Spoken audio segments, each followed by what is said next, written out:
BJP పెద్దలకు చంద్రబాబుకు మధ్య చర్చలు జరిగినప్పుడు బీజేపీ టీడీపీ జనసేన కూటమితో కలిసి నడుస్తుందన్న ప్రచారం జరిగింది. సీట్ల సర్దుబాటు మాత్రమే తేలాల్సిన విషయం అన్న న్యూస్ వినిపించింది. కానీ చంద్రబాబు ఇలా రాగానే జగన్ అలా హస్తిన బాట పట్టడంతో రాజకీయంలో పొత్తుల లెక్కలు మళ్లీ అయోమయంలో పడ్డాయి. దీంతో ఏపీలోని అన్ని పార్టీలతో బీజేపీ గేమ్స్ ఆడుకుంటుందా అన్న ప్రశ్నలు వినిపిస్తున్నాయి. బీజేపీ పిలుపుతో ఢిల్లీకి బాబు, జగన్, పవన్ ముగ్గురు వరుసగా వెళ్లారు. దీంతో ఏపీలో బలం లేకపోయినా కూడా 3 పార్టీలను ఆడిస్తుందన్న కామెంట్లు వినిపిస్తున్నాయి. ఇక ఎలక్షన్స్ ఎందుకో బీజేపీఏ సీట్లు కూడా పంచితే ఓ పని అయిపోతుంది కదా అన్న సెటైర్లు వినిపిస్తున్నాయి. నిజానికి చంద్రబాబు అమిత్ షాతో కలిసిన తర్వాత ఎన్డీఏలోకి టీడీపీ ఎంట్రీ లాంఛనమేనని అనుకున్నారు. ఇంతలోనే సీఎం జగన్ ను ఢిల్లీ పెద్దలు ఆహ్వానించి చర్చలు జరపడంతో పొత్తుల లెక్కల్లో తేడాలొచ్చాయన్న వార్తలు వినిపిస్తున్నాయి. తాజాగా ఢిల్లీ వెళ్లిన జగన్ కు ముందుగా అమిత్ షా అపాయింట్మెంట్ దొరకకపోవడంతో టీడీపీతో పొత్తు ప్రభావం వల్లే ఆయన అపాయింట్మెంట్ ఇవ్వలేదంటూ వార్తలు వినిపించాయి. కానీ ఆ మర్నాడు నేరుగా ప్రధాని మోదీతో జగన్ సమావేశమై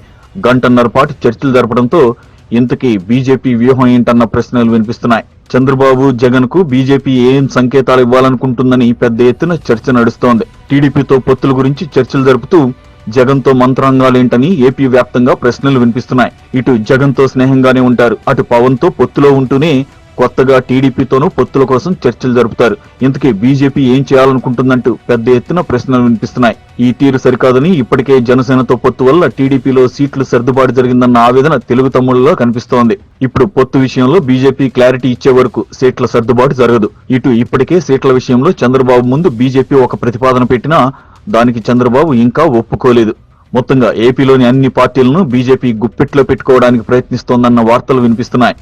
కేంద్రంలో పవర్ ఉంటే రాష్ట్రంలో పవర్ లేకపోయినా ఇంత పట్టు బిగించవచ్చని బీజేపీ పెద్దలు నిరూపిస్తున్నారన్న టాక్ నడుస్తోంది. సీట్ల కోసం చర్చలు జరుపుకుని రోజులకు రోజులు టైం వేస్ట్ చేసే కంటే బీజేపీని అన్ని పార్టీలను పిలిచి సీట్ల పంపకాలు చేస్తే సరిపోతుంది కదా అన్న కామెంట్లు వినిపిస్తున్నాయి.